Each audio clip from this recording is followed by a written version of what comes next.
Mississippi, of course, was a real storm center of opposition to abolition of slavery, to the election of Lincoln. With the election of Abraham Lincoln, Southern states began to leave or secede from the Union.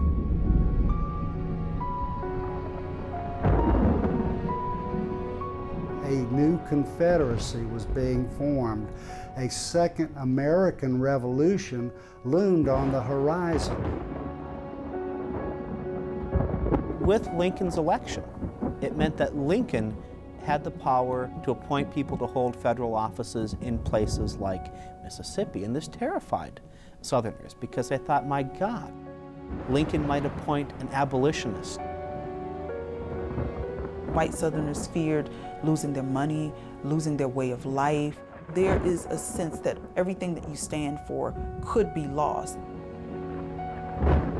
We do not intend to carry on war against the government while we live under it, but we do claim a right to sever all connection with you. Mississippi Congressman Otho R. Singleton, 1859. This rush to leave the Union was not unanimous by any means, but whether they supported secession or not, they thought Mississippi had the right to do it if it wanted.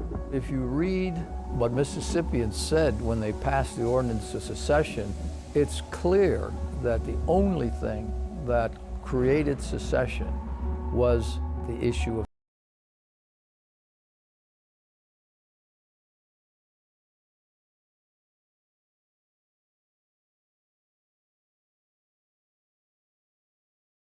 Mississippi's war, slavery, and secession is made possible in part by the generous support of viewers like you. Thank you. On November 6, 1860, Abraham Lincoln was elected the 16th President of the United States of America. But in Mississippi, as throughout most of the South, cotton was king. King Cotton ruled Mississippi, and during its reign, Mississippi prospered. It's important to recognize the sheer wealth that the South's economy had. By 1860, the South, not the United States, but the South had the 4th largest economy in the world. And that was largely due to its production of cotton. Cotton in 1860 was the nation's most valuable export item, more valuable than steel, more valuable than manufactured goods. Cotton was the one thing that Americans made that the rest of the world wanted, and Mississippi was the nation's leading cotton producer. So it was a wealthy, wealthy state. It is literally a gold mine. Cotton seemed to flourish in the climate, and so it transformed the lives of many, particularly white men and their families, and so it became a very plantation-rich environment. A plantation well stocked with hands is a ne plus ultra of every man's ambition who resides in the South. Young men who come to this country to make money soon catch the mania, and nothing less than a broad plantation waving with snow-white cotton balls can fill their mental vision. Mississippi author Joseph Holt Ingram. People were addicted to cotton. Cotton was the crop that would bring you great wealth. Particularly in the state of Mississippi, you have a state that enters the Union in the 19th century, in 1817. And by the start of the Civil War, it's the richest one in the country, in the entire Union.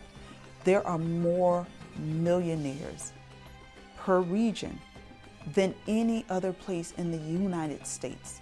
So Mississippi is a place where people know you can get land for cheap, but you can also participate in a market that allows your wealth to grow. The majority of the wealth in Mississippi was controlled by a small group of people, the wealthy plantation owners, often called the planter elite. The fortunes of this planter aristocracy were largely amassed by slave labor, slaves who worked the fields and grew the cotton. These rich plantation owners were dependent on slaves for their wealth and their power. Throughout history, the powerful have dominated the meek. 100 years before the birth of the United States, wealthy British colonists purchased slaves to work on vast colonial plantations. But during the Revolutionary War, many American settlers, in their fight for freedom, grew less tolerant of the practice. A few American colonies took steps to outlaw slavery, and shortly after the American Revolution, the newly formed United States banned the importation of slaves. By the late 18th century, slavery was on the decline, but with the invention of the cotton gin, it changes everything. Cotton became king. And what happened was a transformation of this western frontier. People are moving here in droves. Slaves are being moved from the upper South, Virginia, North Carolina, Maryland, South Carolina, and they're being moved downward. And literally the complexion of Mississippi changes and becomes the blackest state of the Union. By 1860, Mississippi's enslaved outnumbered its citizens who were free. Now, it varied geographically. In some parts of the state, the piney woods in southeast Mississippi, the hill country of northeast Mississippi, there were very few slaves and slaveholders. In other counties, the counties of southwest Mississippi, in the Natchez district, the vast majority of people were slaveholders. You have a state that has a huge population of enslaved people, and that's one of the enduring legacies, in fact, to this day, that Mississippi is the only state that has a black population of almost 40%. This comes directly because of the popularity of cotton and also the success of this cotton crop. Most of the slaves in Mississippi would have been employed on cotton plantations. Cotton was the engine that drove Mississippi's economy, and the most valuable employment for slaves was as field hands. Most slaves toiled in the fields of big plantations in Mississippi, but slaves really worked everywhere. There were domestics, there were slaves that worked in industry and in factories. They could be found building railroads, working on riverboats. There were slave artisans, craftsmen of all kinds. You could find slaves working almost everywhere in almost every industry in Mississippi in 1860. They were mammies, and they were carriage drivers, they were the laborers.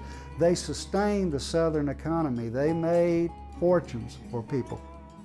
It was like you've heard the expression of the Southern way of life. Well, it was only the way of life for some very wealthy people who owned a lot of slaves. There were about 31,000 slaveholders in Mississippi in 1860. That was about 9% of the state's white population. The majority of people, some 55% of the people in Mississippi, were slaves. Most of the wealth is concentrated by only a few in Mississippi. So most of the plantations are owned by a very small number of men.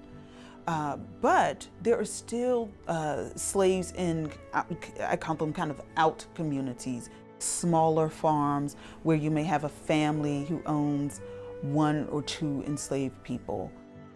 If you count households and not individual slave owners, almost 1/3 of all Southern families owned slaves. In Mississippi, the percentage was about 49%.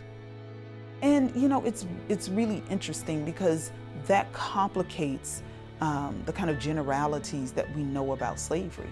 If you only own 3 slaves, you might own a mother, a husband, and her child, right? And so someone's performing domestic labor. The child might be a playmate to the white child or children in the household. And so it really complicates things because all of a sudden you now see those households as microcosms of what can happen in the institution of slavery in the 19th century US.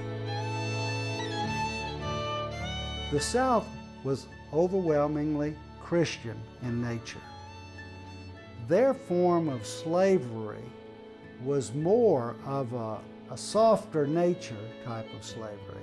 The plantation owner, by and large, had to take care of the slave because they knew that the profitability for them was how well they took care of the slave. And that's not to say that they were well taken care of.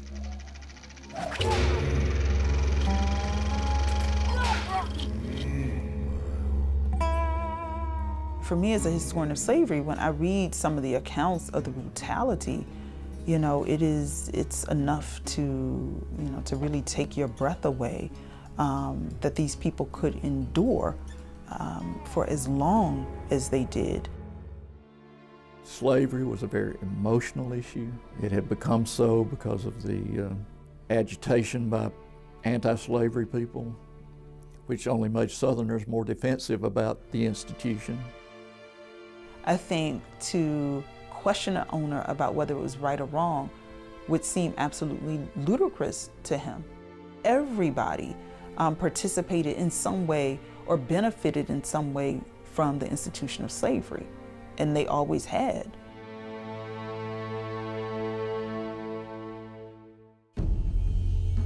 Some slaveholders imagined that capturing and enslaving Africans was for their benefit, that they were exposing them to Christianity, that slavery was a school for civilization.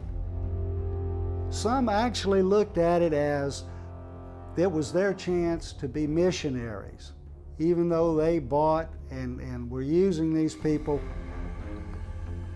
Most folk who defended slavery were justifying it on the grounds of Christianity, and they pulled from the Protestant faith and also from the Catholic faith, using the Bible verse, "Slave, obey your masters." If you are obedient to your masters and your mistresses, there is a reward in heaven for the kind of work that you do. From the 1830s onward, Southern politicians began to construct an argument that slavery truly was ordained by God and would give birth to the best of all possible societies. Southerners didn't understand why they needed to justify something that had happened since time began. And the only kind of vociferous opposition that they faced would be from abolitionists. Throughout the early part of the 19th century, the divisive issue of slavery would finally tear the nation asunder.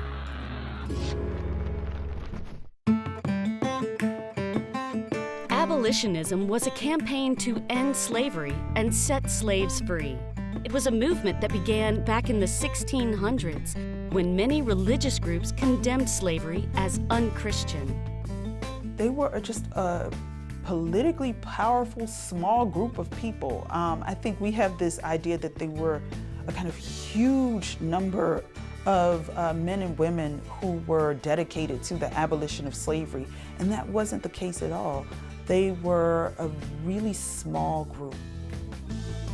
While there were a growing number of rationalist thinkers that criticized slavery for violating the rights of man, in the political arena of 1860, Southern Democrats endorsed slavery. The cotton-growing economy of their slave-owning constituents were dependent on it, especially in Mississippi. The slave doesn't need the master needs the slave. And so slave owners believed the very opposite, that slaves needed them. A slave doesn't need a master, but a master has to, the only way he can be a master is to depend on a slave. At the time, the majority of the Republican Party leaned the way of the abolitionist movement, and in the election of 1860, Abraham Lincoln was the presidential candidate for the Republican Party. As a result, his name did not appear on the ballots of 10 southern states, including Mississippi. What this points to is the political power that a politician in a slaveholding state has. Lincoln did not appear on the ballot in Mississippi. In fact, did not receive a single vote from any southern state. And I think this points to the kind of political power that the plantation elite had. These were the men who were running southern states. You know, these were the senators, the governors, these were the mayors of large towns. These were the people who owned slave markets. And so not only did they have economic wealth, but they also wielded a lot of political clout. Lincoln's nomination took place about 2 weeks before adjournment. The intelligence came like a thunderbolt. Members from the South purchased long-range guns to take home with them. The unthinking among them rejoiced that the end was in sight. But those who considered more deeply were dismayed by the prospect. Mississippi Congressman Reuben Davis on the nomination of Abraham Lincoln. In many ways, they made Lincoln out to be more of an abolitionist than he actually was. Lincoln and the Republicans campaigned on a platform that would have limited slavery's expansion into the Western territories. But Lincoln and the vast majority of his party had no desire to interfere with slavery where it already existed.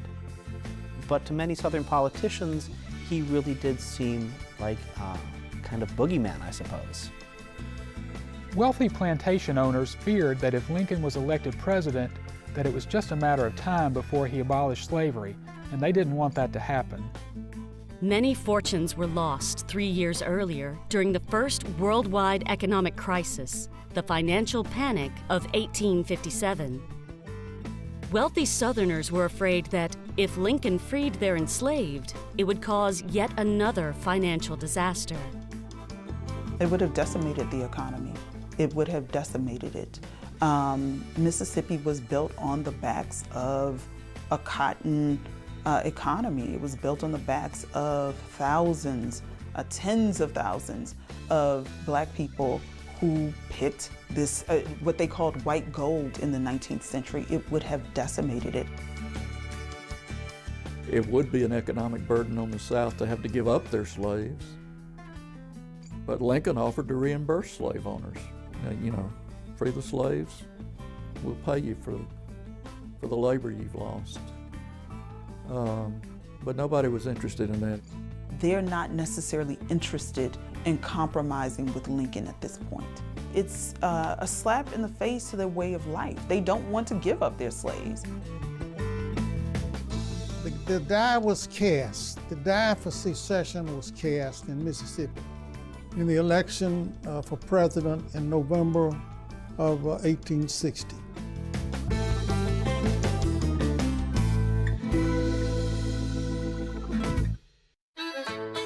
Abraham Lincoln was elected the President of the United States, beating Democrat Stephen A. Douglas, Southern Democrat John C. Breckinridge, and new Constitutional Union candidate John Bell.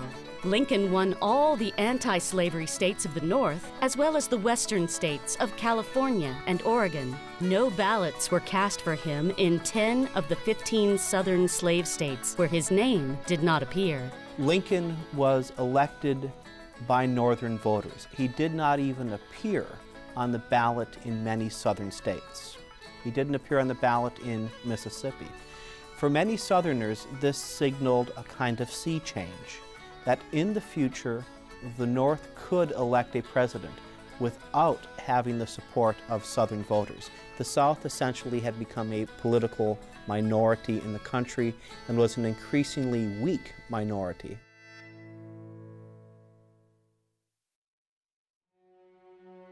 The rights of states to govern themselves, threats to secede, and arguments justifying secession from the United States have been part of American politics almost from the very beginning. In 1860, Jefferson Davis was Mississippi's long-standing senator in Washington. He believed that the states were sovereign and should be allowed to leave the Union if they chose. But he was also aware that the South was ill-prepared militarily, and so he argued against secession. He wrote, "I worked night and day for 12 years to prevent the war, but I could not. The North was mad and blind, would not let us govern ourselves. And so the war came." The South was beginning to lose its power in the legislature, and they could see the writing on the wall. So by the time we get down to 1861, Mississippi opts to follow South Carolina out of the Union and to secede. Wisdom dictates that all the questions arising out of the institution of slavery should be settled now and settled forever. Mississippian Jacob Thompson, U.S. Secretary of War. When Lincoln was elected, John Pettus, a wealthy Kemper County planter, was Mississippi's governor. He was part of a group of pro-slavery extremists known as fire eaters because it was said that they would rather eat fire than sit down with a Yankee abolitionist. Governor John Pettus was a man who was very much in favor of secession, and thanks to his leadership and his charisma, his strength of character, he would help sway members of the legislature and among the civilian population to vote for an ordinance of secession. As a governor, Pettus was in many ways pretty pathetic, and he was very opposed to staying in the Union under any circumstances. The fire eaters had sprung up in South Carolina. There were a lot of them later in Georgia. Pettus was probably the leading one in Mississippi. Governor Pettus said from the beginning that if Lincoln were elected President of the United States, he would immediately call a secession convention and Mississippi would leave the Union. It was that clear cut. He was probably the most drastic secessionist that we had in the state. Really wanted to begin the war before secession. He did not want to compromise in any way that would permit Mississippi to stay in the Union as long as the North would not compromise on the issue of slavery.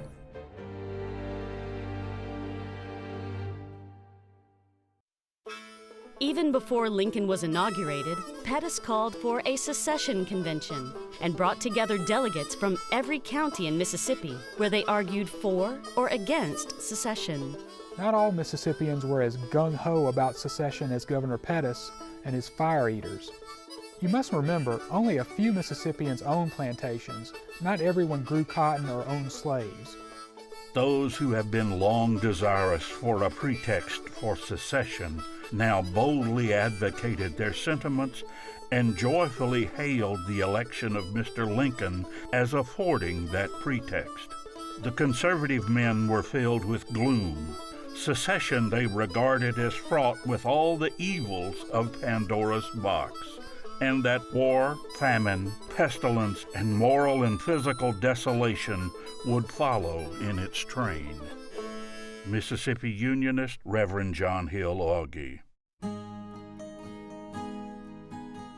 So this rush to leave the Union was not unanimous by any means.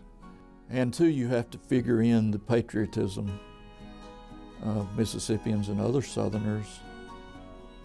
They, after all, were products of the Revolutionary War, which had won them independence. The Union had grown out of that war, so they felt ties to the Union. Many of them had been educated in the North, especially the wealthier classes. So this was not an easy thing to convince people. There were strong Union pockets in the state of Mississippi. For instance, when the Secession Convention was called to Jackson, several counties sent 2 delegations to represent. One side of the county would represent the secessionist movement, the other part of the county represented the anti-secessionist.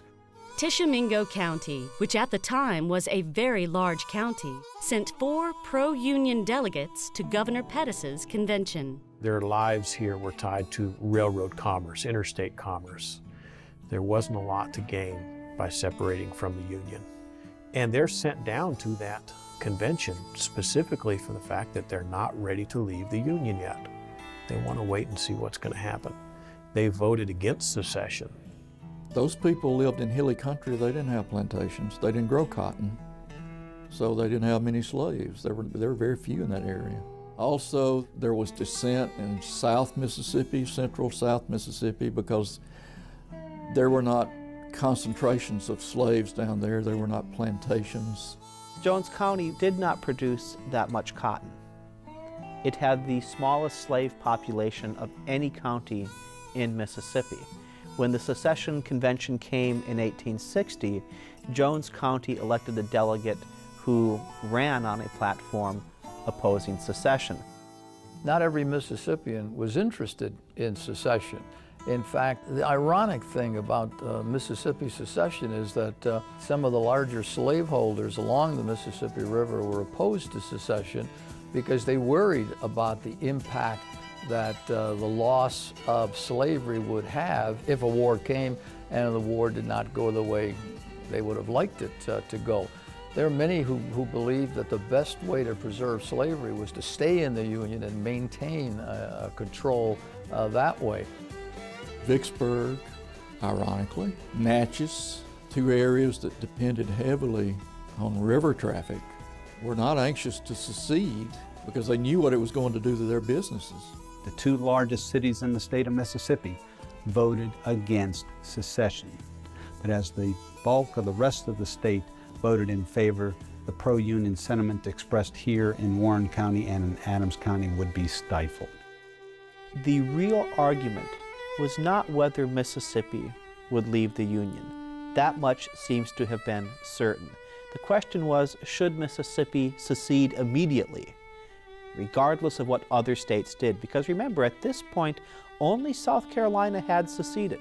So did Mississippi want to go out onto this very dangerous branch alone? Or did they want to wait for other states to secede? But those arguing for secession would not wait and put a lot of pressure on those who were pro-union. When it became apparent that the rest of the counties wanted to secede, they had a second vote, and many delegates changed their vote to have a bold front Mississippi. Everybody is in agreement. On January 9, 1861, Mississippi's Secession Convention voted 84-15 to leave the Union. The vote itself is a lot closer than most people believe today. There would be a lively debate in newspapers and town halls across the state of Mississippi. Not everyone was in favor of secession. After the news broke that the Ordinance of Secession had passed, the Natchez Courier reported, "The secession ordinance was received yesterday with almost unanimous disapproval and condemnation. Hasty, ill-judged, wrong were the terms generally applied to it. Our citizens generally felt that the convention had sacrificed everything and obtained nothing." Days later, on January 21, 1861, Mississippi's Senator Jefferson Davis resigned from the United States Senate, a day that he called the saddest day of my life. It has been a conviction of pressing necessity. It has been a belief that we are to be deprived in the Union of the rights which our fathers bequeathed to us, which has brought Mississippi into her present decision. Pettus made Davis a major general of the Army of Mississippi. Florida, Alabama, Georgia, Louisiana, and Texas soon followed the example set by South Carolina and Mississippi, and they too seceded from the Union.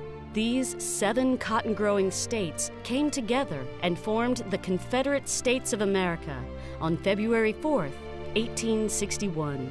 And on February 9th, they made Jefferson Davis the provisional president of the Confederate States of America.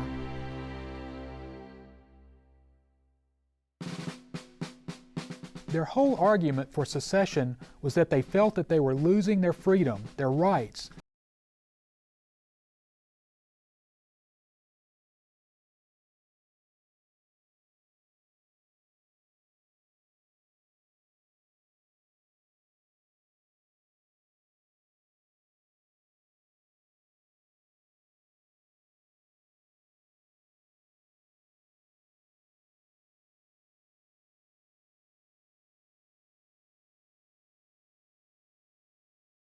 Me about something and I'll work with you, you tell me you're going to do something whether I like it or not, then you may get some resistance. States' rights was a political theory that Southern states used to defend the institution of slavery. It was used to justify secession. But secession itself was driven by the desire to defend the institution of slavery. When Mississippi seceded in 1861, the delegates of the secession, or to the secession convention, stated that our position is thoroughly identified with the institution of slavery, the greatest material interest in the world. So the battle from the start was all about slavery. This business of states' rights, of course, among some latter-day historians has been injected, but it was really about slavery and the secession revolution in Mississippi in January of 1861. Says so in so many words that this is about slavery. Mississippi's Ordinance of Secession. Utter subjugation awaits us in the Union if we should consent longer to remain in it. It is not a matter of choice, but of necessity. We must either submit to degradation and to the loss of property worth $4 billion of money, or we must secede from the Union framed by our fathers to secure this as well as every other species of property. For far less than this, our fathers separated from the crown of England. In a way, it's ironic that the argument that they were making was that they were against enslavement, but not by an owner of a plantation, but enslavement by the laws and will of the United States of America. Many Mississippians who desired the freedom to self-govern themselves denied that very freedom to over half the state's population. Liberty and freedom were foreign concepts for many enslaved. Born into a life of subjugation, they had never experienced freedom. The enslaved lived out their lives under constant constraints. You have to ask just to be mobile. You can't choose your mate without your owner's permission. You're not free. If you're pulled away from the community that you know, and let's say you're sold 2 or 3 times, where are you going to run? You know what the consequences of running away are. You can't run away. The risks just weren't worth it. And so you would just hope. Many of them prayed for freedom. The new provisional Confederate president, Jefferson Davis, issued a call for 100,000 men from the various states' militias to defend the newly formed Confederacy. He began to remove U.S. government presence from within the Confederate boundaries. This called for Confederate troops to start taking possession of U.S. courts, custom houses, post offices, mints, basically all the federal buildings, most notably arsenals and forts. After Confederate troops attacked and took control of Fort Sumter, Lincoln called up 75,000 Union troops to reoccupy U.S. properties throughout the South. Thus began the Civil War. It is now near midnight, and the excitement is beginning to abate. The Battle House and Telegraph Office have been thronged for hours, and speeches were made by many prominent Southerners. And in the distance, I hear revelry and shouts of applause for the gallant Beauregard and the Southern Confederacy. Unidentified member of the Vicksburg Artillery upon hearing of the firing on Fort Sumter. We have to remember most of these soldiers were like teenagers going off to war. They thought this was a way to gain glory and honor and come back home and marry that pretty girl they'd always wanted to marry and want to be a hero. They never really stopped and thought about the blood and guts and being blown apart by cannonballs. That never crossed their mind until it was too late and they realized what they'd gotten into, and then it was a matter of pride. You don't go running home because everybody in town will know that you deserted and nobody will ever have anything to do with you anymore. And they were kind of caught up in the early part of the secession movement, and once it caught fire, it just kind of spread. Our country calls, and he that would not respond deserves not the name of man. And though we fall battling for our rights and are determined to have them or die in the attempt. Private Robert A. Moore, 17th Mississippi Infantry.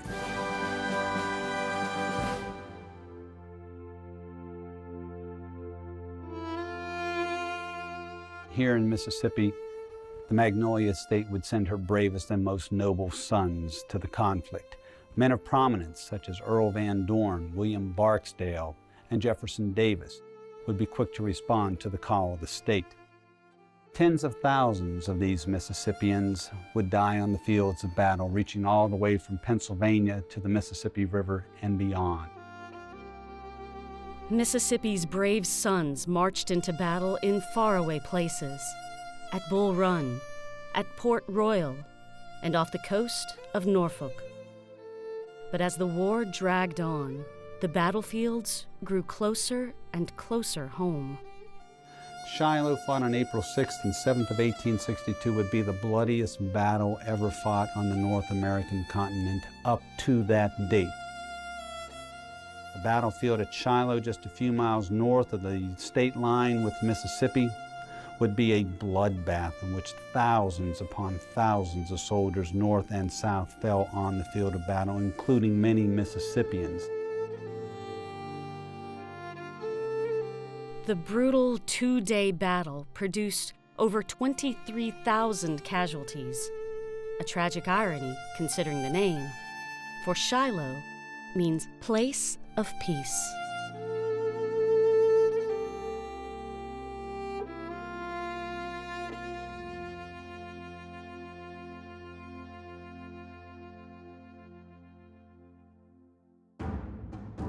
Union victory at Shiloh in April of 1862 would open up North Mississippi to Union invasion. And very shortly after the action at Shiloh, Union forces would move into the Magnolia State.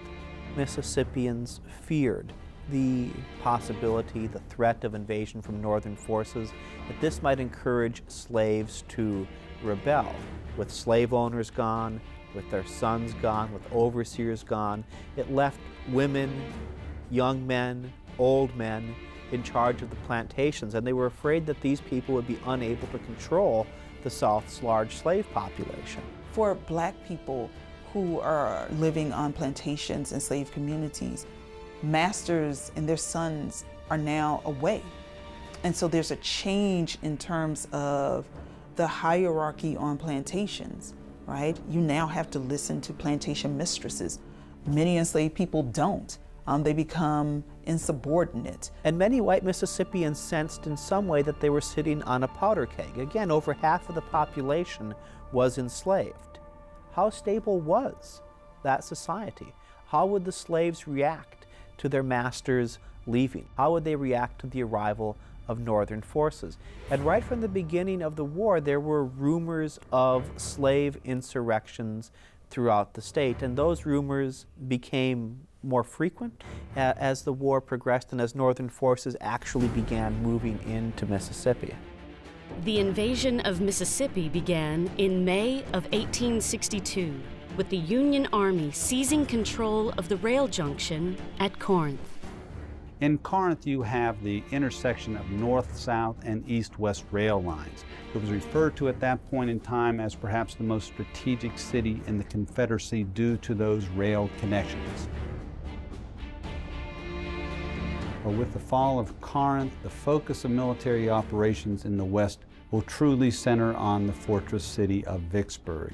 And for the remainder of 1862 and into 1863, Union land and naval forces will operate against what was known as the Gibraltar of the Confederacy, the city of Vicksburg.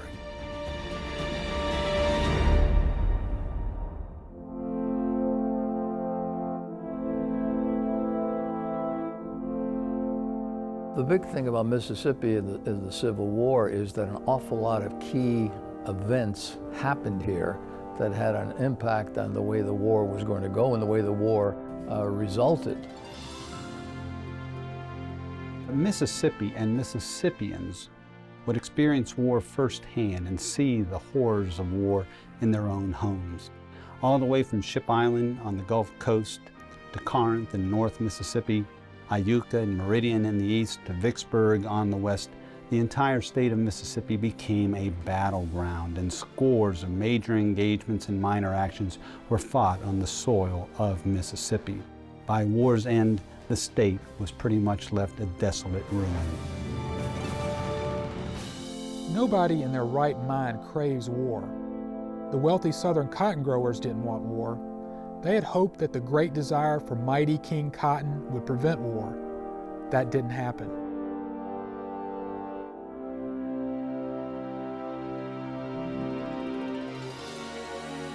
People are just afraid. There are just a number of things that are happening that's really decimating the communities that Southerners, both black and white, are living through.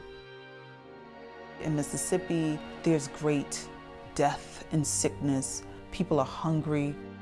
Despite the abundance of rich agricultural land in Mississippi, the state could not feed itself. It relied on imported food from the Midwest. So when the war began, Mississippi had to transition from a state that produced cotton to a state that could essentially sustain itself. And that was very, very difficult because in 1862, Mississippi was hit by a drought. So there was crop failures throughout the state. I myself have seen in Missouri, Kentucky, Tennessee, and Mississippi hundreds and thousands of women and children fleeing from your armies and desperadoes, hungry and with bleeding feet. In Memphis, Vicksburg, and Mississippi, we fed thousands and thousands of the families of rebel soldiers left on our hands and whom we could not see starve. General William Tecumseh Sherman, United States Army. There were real problems with food shortages. Now, those problems were made even worse by the military campaigns fought in Mississippi. The Gulf Coast fell very early in the war, which made salt difficult to obtain. Without salt, you couldn't preserve your beef or your pork. Grant's campaigns against Vicksburg, when his army marched through the Delta, they tore up many of the levees in the Delta, which made flooding more common and made that much of that land unsuitable for agriculture in the short term. So the military campaigns were tearing up the state's infrastructure, which added to things like drought and the absence of so many men from the home front. It was very, very difficult for the people of Mississippi to feed themselves. A few farms managed to grow enough crops to get by, but other places, like the besieged city of Vicksburg, faced rampant starvation, and under those conditions, disease can spread rapidly. Disease, or the amoeba, which was the great decimator of all the armies. That's where the great grim reaper of death really decimated the armies. These boys, they gathered together. They went off confident they were just going to meet a foe on the battlefield and blast away at each other, defeat the enemy, and be the heroes. Little did they realize, when all of these boys congregated from all of these different locales, that disease would decimate and kill. Roughly 80% of the boys in the war died of disease. You have all kinds of illnesses that manifest themselves physically, but also emotionally, psychologically. You also have strikes that are happening. The Confederate currency doesn't mean much because of the rates of inflation. Mississippi was suffering from rampant inflation. Money was quickly losing its value. There was a breakdown in local government. The state government had to flee Jackson. When that began to happen, faith in government officials began to fade away. It became apparent that the government of Mississippi would be pretty impotent in trying to carry on the business of the state, especially after the invasion of Mississippi began. Chaos reigned in some parts of Mississippi during the war. There was a breakdown in law and order. Counties were overrun with deserters, paroled prisoners, men who simply wanted to avoid conscription. Mississippians went to war, a lot of them reluctantly. There would be pockets of resistance throughout, not just in Mississippi, but all across the South. Not long after the Battle of Shiloh, on April 16, 1862, Jefferson Davis enacted the very first American military draft. The draft was incredibly unpopular. To many Southerners, especially people who accepted the states' rights ideology or the states' rights doctrine, it seemed as if they had replaced one tyrannical national government with another. Under the Conscription Act, all healthy free men between the ages of 18 and 35 had to sign up for a 3-year tour of duty. Unless you owned 20 or more slaves and could afford to hire a substitute to take your place. If you were wealthy enough, you could choose not to go. For poor people, people who didn't own 20 slaves, it seemed as if they were fighting to protect somebody else's property, that they were being asked to bear a disproportionate burden. People understood what had caused the war, and now the people who had the most to gain from the war were exempting themselves from military service. They believed this made the war into a rich man's war and a poor man's fight.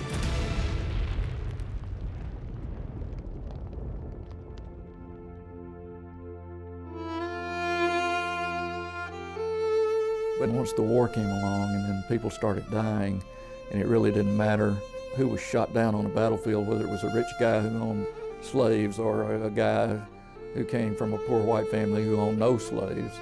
It was still Southern blood being spilled, and that was kind of a unifying factor, the war itself. But still, if you get back to cause, nobody can convince me that if slavery had not existed, that there would have been a war anyway. No, nobody can convince me of that. Mississippi suffered devastating human losses during the Civil War. Approximately 78,000 Mississippians served in the military. Of that number, about 27,000 were killed or died. 1/4 of the white male population over the age of 15 in 1860 was dead. An entire generation was laid waste. More than 620,000 American soldiers, North and South, died on the field of battle or from disease.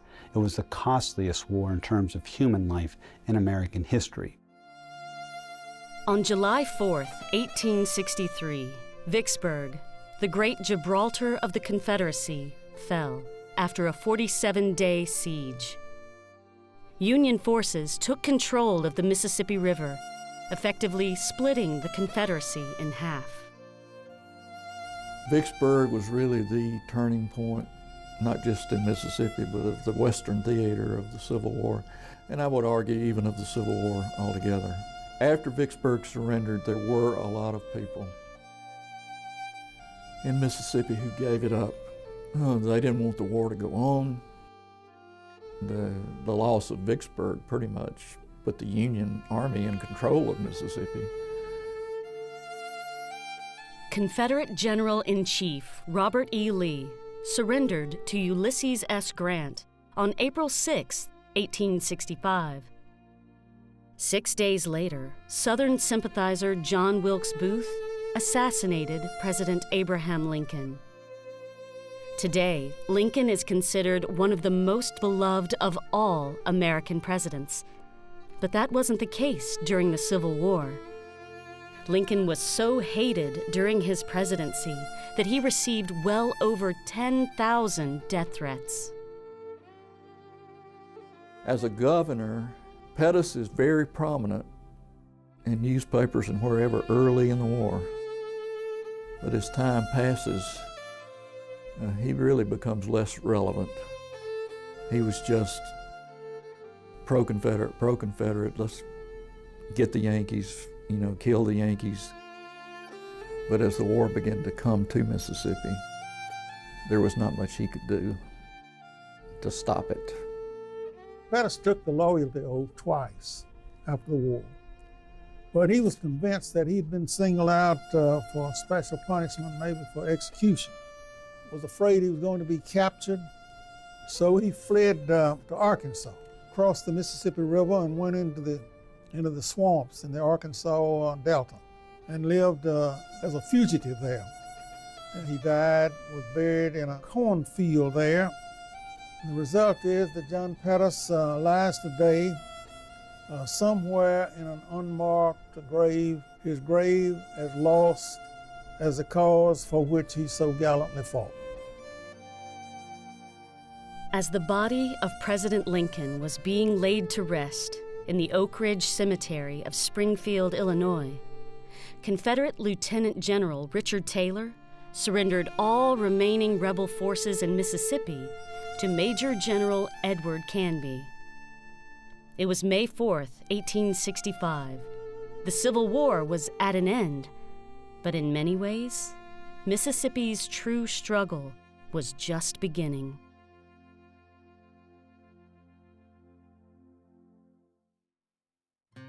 Reconstruction was an attempt to make sure that the former slaves, now free, would become part of Southern society, become part of American society. But as you know, there was all sorts of violence in Mississippi and other places in the South where individuals tried to keep blacks, not enslaved, because you couldn't enslave any longer, but keep them down, keep them suppressed. White Southerners are angry about the loss of the Civil War. For those who lost property, their communities were decimated. They lost the lives of family members and loved ones within their community. Of course there's animus. The richest state in the Union has now crumbled, right? Parts of it have been burned. And so I think quite naturally there's a lot of anger. And black people and Northerners, they're seen as the ones who are the creators of the downfall of their civilization. Did slavery cause the Civil War? Yes, slavery did cause the war. Why people fought is an altogether different issue. Some of them did not own slaves. Many of them did not own slaves. Some did fight for slavery, to preserve slavery. Some didn't care one way or the other, but they did care about the Union Army coming down into their states. Union soldiers wanted to preserve the Union. They didn't care about slavery either. In fact, a lot of them were extremely angry when the Emancipation Proclamation went into effect January 1 of 1863. A lot of Union soldiers were furious. The Emancipation Proclamation, issued by President Abraham Lincoln, was not a statute enacted by Congress. It was a presidential proclamation. Lincoln told his cabinet that he had used his powers as commander-in-chief to free the slaves in the Confederate States because it was a covenant that he had made with God. The Emancipation Proclamation brings the institution of slavery to the forefront. There is no way that you can now state that the war doesn't deal with slavery, because the Emancipation Proclamation, in fact, makes slavery an issue. And it really changes the focus of the war. Once slaves realized what this war was about, they rushed to Union arms. Wherever there's a Union presence in the South during the Civil War, runaway slaves gravitate to that area, not only for protection of the Union forces, but the hope of freedom. Lincoln wrote the Emancipation Proclamation due to the fact that the Fugitive Slave Act of 1850 required the return of runaway slaves to their owners. But Union generals refused to do so and declared the runaways contraband of war. You start seeing a large influx of runaway slaves. After the siege of Corinth, when the Union begins to occupy this area, runaway slaves begin to first drift in here singly in pairs and then large numbers. In order to house the numerous runaways at Corinth, the Union troops set up a refugee or contraband camp. In just a short period of time, the Corinth contraband camp becomes a model camp throughout the country. This is the way all contraband camps should be. which is interesting, right? The state that becomes the richest state in the Union because of slavery also houses the largest contraband camp in Corinth, Mississippi. And so for the year and a half that it's in existence, it has upwards of about 6,000 people. It really becomes a model community. And I think at the core of it for Black people, to prove their humanity, to show that they can be more than slaves. People tend to think of those who were enslaved as living a one-dimensional life. Now, yes, it was oppressive, it was brutal, but I think what's really important, particularly in a state like Mississippi that had the largest population,